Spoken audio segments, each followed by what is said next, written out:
Ce magazine vous est offert par...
Et nous revoici donc en direct. Ça y est, on est installé avec Francky et Franck, tout simplement. Hein.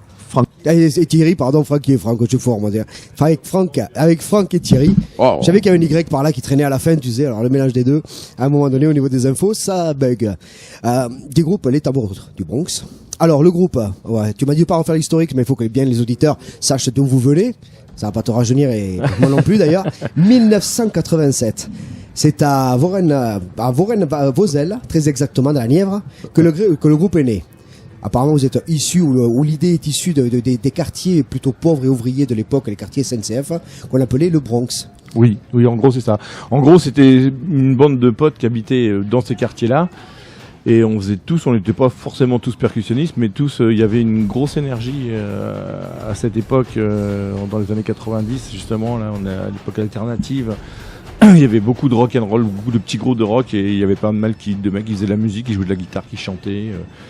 Et puis voilà, tout le monde se connaissait, et puis on a décidé pour un festival chez nous à Nevers, l'ouverture d'un festival de court-métrage, et après l'ouverture d'un festival rock, de faire une espèce de petite prestation qui devait durer qu'une seule fois, quoi, de faire du bruit, de se faire entendre.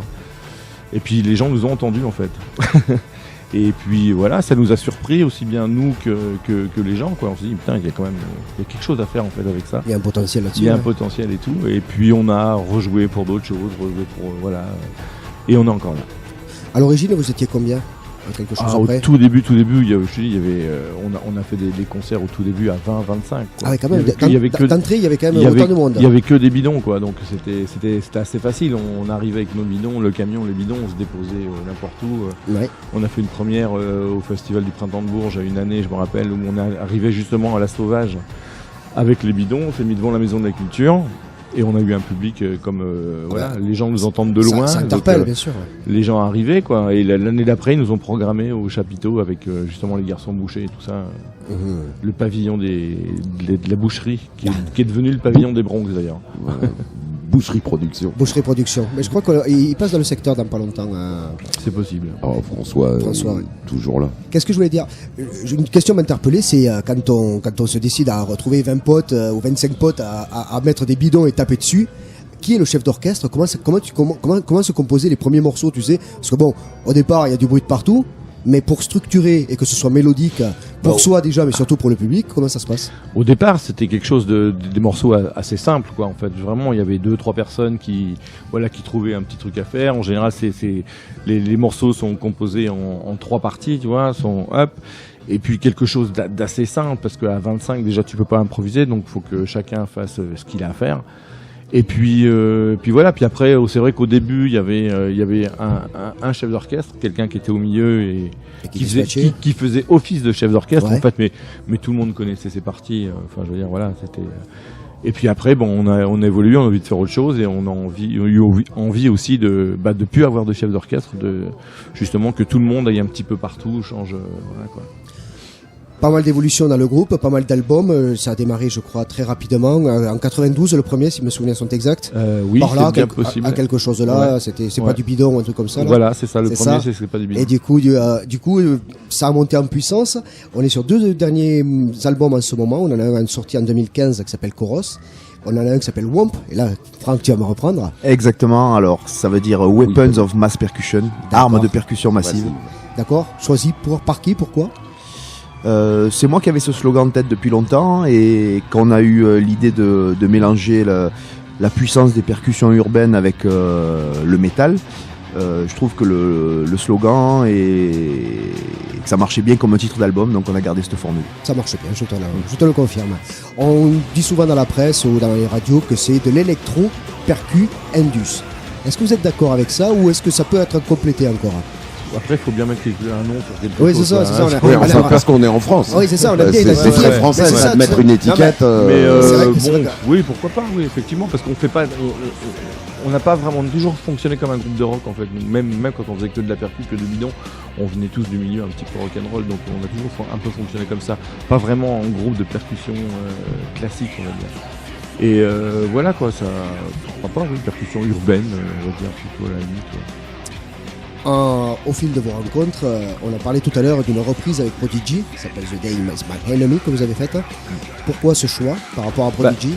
Donc c'est une reprise que nous, ça faisait longtemps qu'on cherchait, enfin qu'on en a fait quelques-unes, et puis quand ils ont sorti leur deuxième album, là, ce morceau-là, on s'est dit, quand on a écouté l'intro, on s'est dit, merde, ils ont pris le bidon en fait, les gars. Vraiment, ça nous ressemble. Alors quelque part, on était touchés, on s'est dit, tiens, les mecs, ils ont peut-être écouté les tambours, on sait pas. Peut-être, oui, ça Et serait puis, peut-être. et puis on s'est dit, putain, ce morceau, bah écoute, on vient de sortir un projet métal, on va en faire quelque chose à nous, quoi. Et c'est parti comme Et ça. c'est parti comme ça. Et je sais pas, c'était avant ou après la rencontre, en 2007 ça? Parce que j'ai pas retenu la date par contre, avec Prodigy, tu t'en souviens? Ah bah par contre, Prodigy, on les a jamais rencontrés. Non, hein. mais enfin, le côté reprise, pardon. le reprise, Là, c'est à partir de... C'est très récent, c'est très récent, ça, hein. c'est le début de ma rencontre C'est juste il y a 2 à ans. moi avec les tambours. Juste Ouais. là, à ce C'est moment-là, ça, toi. Exactement. D'accord. Alors, si on revient un petit peu dans le passé, on revient en 2007. Là, vous avez rencontré un groupe mythique que beaucoup de gens connaissent, au moins de nom, c'est obligatoire, qui s'appelle Sepultura. Sepultura, groupe brésilien que Poupa écoute tous les matins au petit Mais déjeuner. bien sûr. Oui, non, mais je t'ai dit que ma tasse de thé au Brésil, c'était plutôt Holodum, qui est un groupe de percussion aussi. Mais Qu'on a rencontré parce qu'on y est allé déjà Ah, au mais Brésil. justement, il se voilà, demandait Poupa. je me demandais si, justement, et pourquoi il n'y avait jamais eu de collaboration envisagée. On n'a jamais fait de collaboration, mais la première année, quand on a fait au Brésil, on avait été invité par Gilberto Gil au festival de la percu et tout ça. Et puis on a rencontré plein de gens là-bas, et on a rencontré effectivement les gars d'Holodum avec qui on a fait un petit bœuf. Voilà, et puis je vous souhaite autant de longévité qu'eux, parce que Ouais, ça ouais, fait 30 c'est ans vrai. qu'ils existent quand même.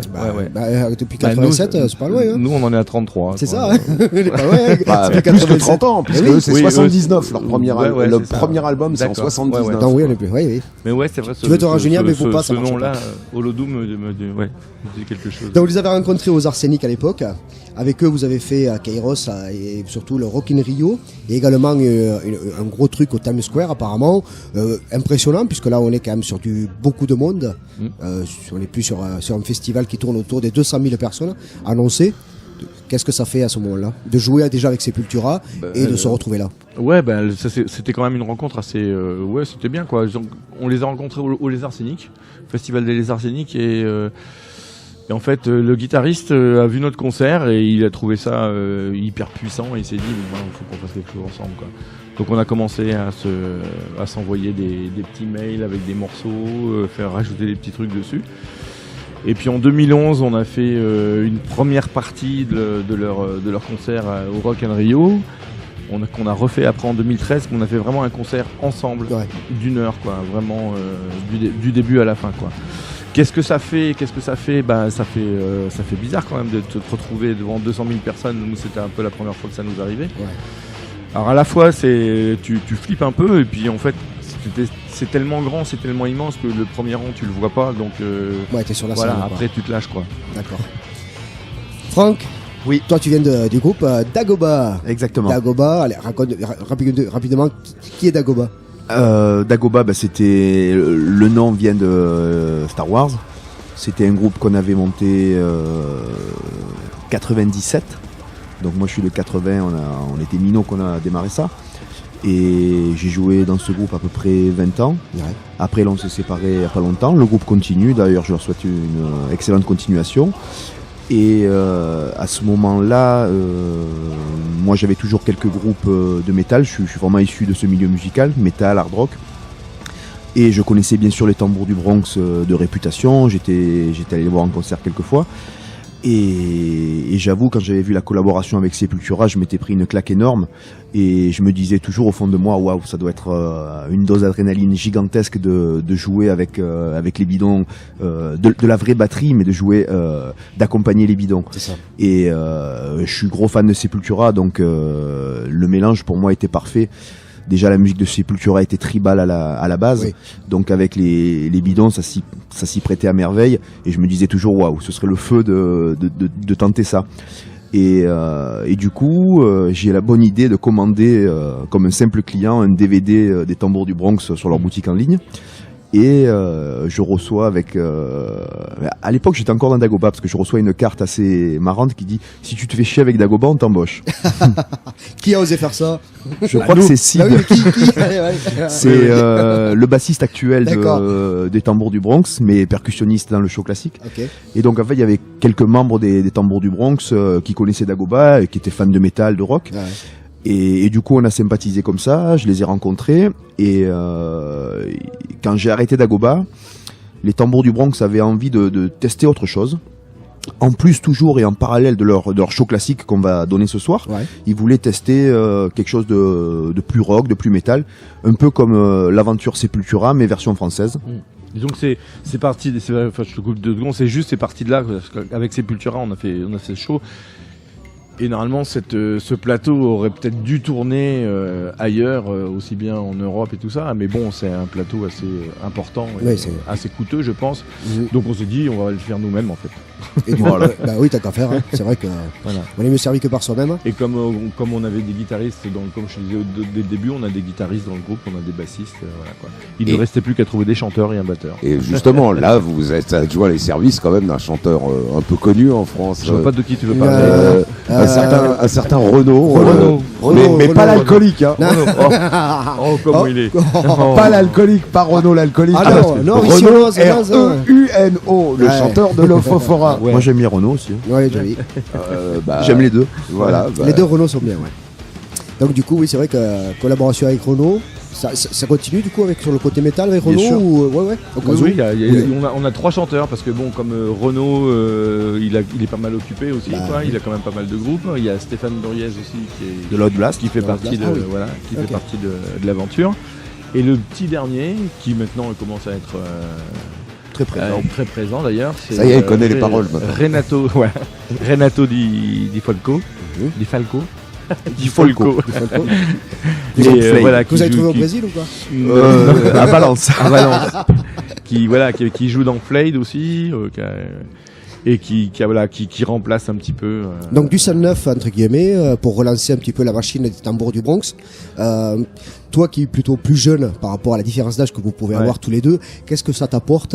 Est-ce que tu sens que justement qu'il y a un passif où ils sont lourds entre guillemets au niveau de la mise en place et tu sens ce petit décalage et tu peux apporter quelque chose, ou véritablement tu t'adaptes à eux? Alors moi je me sens vraiment au service des Tambours du Bronx. Je suis très heureux d'être avec eux déjà pour toute l'expérience qu'ils m'apportent. J'adore leurs origines punk, leurs origines rock. J'adore le côté plus troupe que groupe. Même si c'est un groupe, mais moi qui suis habitué au groupe de 4 ou 5 musiciens par groupe, là vraiment je me sens dans une troupe. Et c'est ce côté horde sur scène qui est vraiment excitant. Je me sens poussé par une horde de guerriers qui avancent et qui défoncent tout sur son passage. Et ça du coup c'est super excitant. Et même s'il y a une énergie énorme dans le métal, il y a quelque chose de particulier avec les Tambours du Bronx que j'avais jamais ressenti avant. Quelque chose de tribal, on est obligé de rentrer en transe au bout d'un moment avec eux. Et je me sens vraiment au service des Tambours du Bronx dans le sens où je veux pas du tout me mettre en avant. Dans les groupes de métal, souvent la batterie est très chargée, en double grosse caisse, en break, etc. Là vraiment, moi je joue la carte et je me régale à jouer cette carte-là du batteur minimaliste, puissant, qui les accompagne et qui essaie de compléter le mieux possible leur plan déjà, pour moi, parfait de percu. Vous êtes entre 16 et 20, si j'ai bien noté, 16 aujourd'hui logiquement sur le, C'est sur scène, sur le ouais, côté classique et je crois jusqu'à une vingtaine sur le côté métal. Enfin, non, c'est pas ça. Non, Avec les chanteurs, Avec je crois les qu'on est, chanteurs, ouais, on doit être 17 ou 18. 17 ou ouais, 18, voilà, ouais. voilà. C'est ce qu'on m'a dit tout à l'heure à ce niveau-là. C'est du monde qui reste depuis le début. Il y a beaucoup de changements dans ce groupe. Et aujourd'hui, en 2019, bah oui, il allait où de toute façon, il y a beaucoup de monde qui est passé dans le groupe, hein, forcément.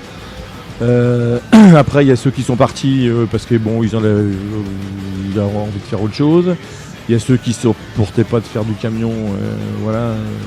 Il y a plein de choses. Il y a eu des affaires de famille, des histoires de vie et tout ça, quoi. Mais ce qui a, moi, pour ma part, en l'occurrence, dans les tambours, il y a toujours eu quelque chose qui m'a fait faire. Allez, je continue là, parce que là, il y a un nouveau projet. Il y a un nouveau projet et j'ai pas envie de le rater et voilà quoi. Donc à chaque fois il y a quelque chose de nouveau, comme ce projet métal qui vient de se faire. Moi j'ai pas une culture métal, hein, je vais plutôt du rock'n'roll. Ouais. Donc au départ je me dis oula, comment ça va se passer, qu'est-ce qui va se passer, est-ce qu'on va pas perdre notre identité et puis finalement quand tu rencontres les bonnes personnes, ça marche. Ça le fait quoi. C'est juste ça. Eh ben, en tout cas, écoute, nous on va découvrir ça tout à l'heure à 18h ici sur la scène de l'Esplanade pour cette programmation. Voilà, une question totalement anecdotique, mais ça vas-y. m'amuse tellement de poser cette question. Qu'est-ce qui est le mieux, les fûts anglo-américains, les américains? Parce que en fait, les fûts de 200 litres, il y a plusieurs types de fûts. Ouais. Il y en a qui ont une cannelure à un endroit précis et ils portent tous des noms. Et est-ce qu'il y en a qui sont meilleurs que les autres? Oui, tout à fait. Justement. Nous on a commencé avec les bidons qui s'appelaient les monostress, Voilà. qui sont striés Oui. sur toute la longueur. longueur. Donc ils sont moins épais, qui sont moins costauds, et donc là tu pouvais vraiment massacrer ton bidon, pas de problème. Oui, je me souviens au début, il y en a qui finissaient en sale état. Ah oui. Ah, ils en ont cassé pas mal. Hein. Ouais, là, bon là maintenant la norme européenne a changé, donc ils sont un petit peu plus durs. On se casse un petit peu plus les bras, mais on arrive quand même à les casser quoi. Après il y a certains bidons par contre qui sont Et toujours pour continuer dans la technique comme ça, puisque c'est des instruments très sérieux pour moi, j'avais vu un catalogue LP, la marque de percussion bien célèbre, Latin Percussion, et dedans il y avait des disques de frein. À l'origine c'est pour les steel bands semble-t-il, qui un des gars joue sur un disque de frein, et justement ça m'avait fait beaucoup rire parce que c'était en anglais, mais il précisait que vraiment méticuleusement sélectionné, c'est des disques de frein de camion uniquement. Voilà, c'est ça. Bah sûrement. Hein, écoute, ils ont. Et est-ce que vous utilisez ça justement? Non, nous on s'est spécialisé dans le bidon. Que hein. le bidon, que le Voilà. bidon, le vrai bidon. Que dans le bidon. Ok, merci messieurs, faut qu'on vous lâche parce qu'il y a Merci l'organisation à vous. qui arrive. On va avoir un petit peu le bilan de ces 2 premières journées et voir un petit peu cette programmation qui y en est. On vous dit à tout à l'heure à 18h. Et quel morceau du dernier album en Allez date? tiens, qu'est-ce que vous avez envie de faire écouter à nos auditeurs? Bah un petit morceau qui va voir un petit peu, qui concerne le concert de ce soir. Ouais, peut-être, voilà, dans Choros. Oros, je cherche. Dans L'album Choros. Ah non. Tu l'as pas? non, j'ai que le dernier album. Ah, t'as que le Womp alors. Quel Wamp, Et alors. tu peux mettre un si petit- j'ai aussi celui des remixes et un ancien mix. Ah oui, Mix. d'accord. Ok, oui. Delirium Oui. peut-être alors Je sais pas s'il est dedans. Je crois qu'il est dans MMX, Delirium. Delirium, si t'as Delirium, il est dans Eh MMX. MMX. Écoute, voilà. Ah on bah, va le jouer c'est ce parti. soir. C'est parti pour Delirium, et à Merci voir tout beaucoup. à l'heure sur la scène. Merci messieurs.